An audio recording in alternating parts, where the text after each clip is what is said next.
Lina isasithoba ngaphansi kwakhe ukuthi asinikezele leli thuba leli.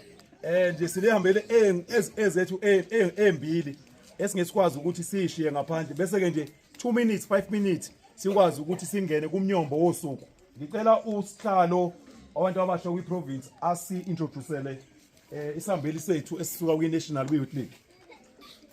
Sanibona bantwana. Ninjani?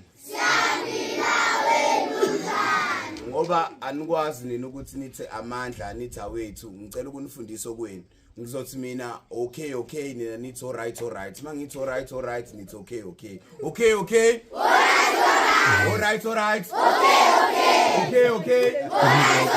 alright alright no anginizwa kahle okay alright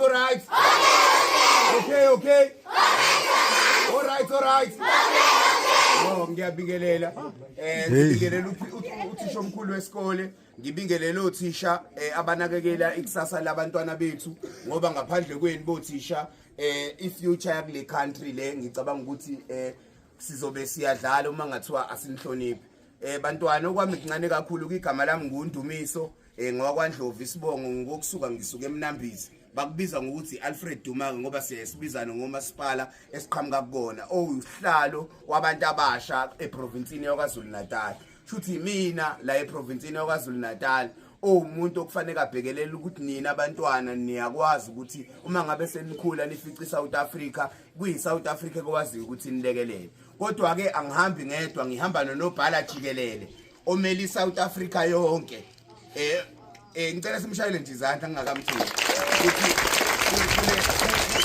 kulesikole sithole inhlanhla yokuthi sivakashelwe unobhala jikelele ophethe iSouth Africa yonke ngokusuka ke bantwana usuka unobhala usuka eLimpopo eGoli okay ngokusuka kunobhala wethu usuka eGoli bantwana usukele nina nje uzonibona ngoba nophiko labantu abasha olubalekile kuyena okuyinto ehlezi seyingqondweni yakhe ekuthenini abantu abasha uyafisa ukuthi abakhandele ibase uma ngabe bekhula bezokhulela entweni eyazi ukuthi lento iyakwazi ukubalekelela so ngicela simshayele izandla unkosazana uNkateko wakamkhabela onobhala jikelele womkhonto wesizwe. Hi ninjani? Yaphila nibahle ne?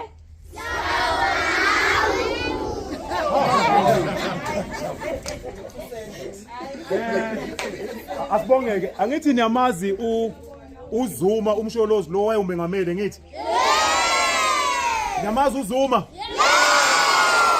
namhlanje khona ke indodana yakhe shanza nje enkulu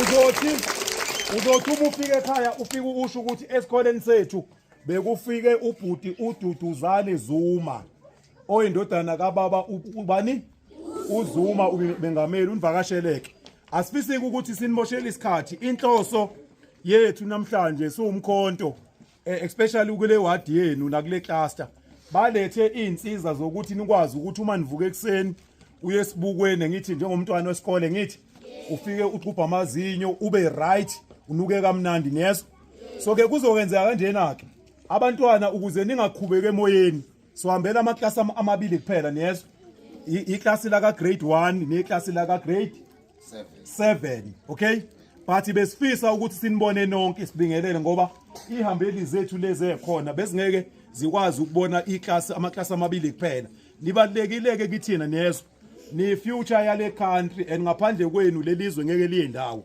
ngalawo mazwi sicela nje ukuthi sibonge kothisha asafuna ukubambezela nasisuka lana sibuyele emaklasini ungakhubeki ke uma ubona uzakwena eklasini ephuma nento ethile lamaklasi esiwahambela siyophinde futhi sibuye sonipha nonke niyezwa kodwa namhlanje lizoba u grade 1 no grade 7 siyezwana ngithi siyezwana ngithi ngicela ukuthi ke before sivale siye emaklasini umfoka Zuma abingelele nikwazi ukuthi nimazi ukuze noma kuthiwa nimbona ku TV uqhwebe uma wakho uthi lo bhuti wakwafika esikoleni ngithi ngisekhona ngithi ngicela bengelele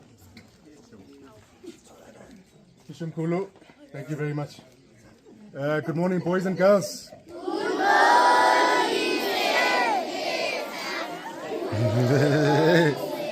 How are you, boys and girls?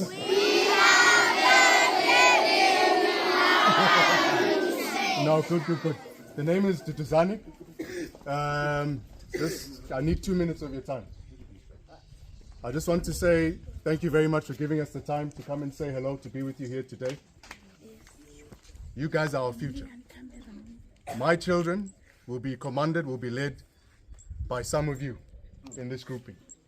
So what you need to understand is when you see people standing up here, they're former mayors, business people, educators, sports people, whatever it is. But once upon a time, we were all here. We were all standing here and watching the stage. Now, when you look at people on the stage, understand that they've been through life. So whatever it is that's being said, you need to take very, very seriously. Now, one day, when we look at your faces, we'll be seeing some of your faces on TV. One day, when we see some of your faces, you'll be speaking to our children at their schools, at their universities, at their place of employment. You are our future. So you guys need to really, really guard and take this school thing very, very seriously. The world is becoming a different place. You need to fit in. Education is key. But how you use that education is the most important thing. So boys and girls, thank you very much. Please take this very seriously. It's the beginning of the year. One day, we want to look at you and say, we once interacted with you. We once had a conversation with you. And we can say, these boys and girls are leading us by example, with discipline, and with respect. So Tishumkul, we can see the level of discipline in your school. We can see the level of upkeep. We know it's difficult times.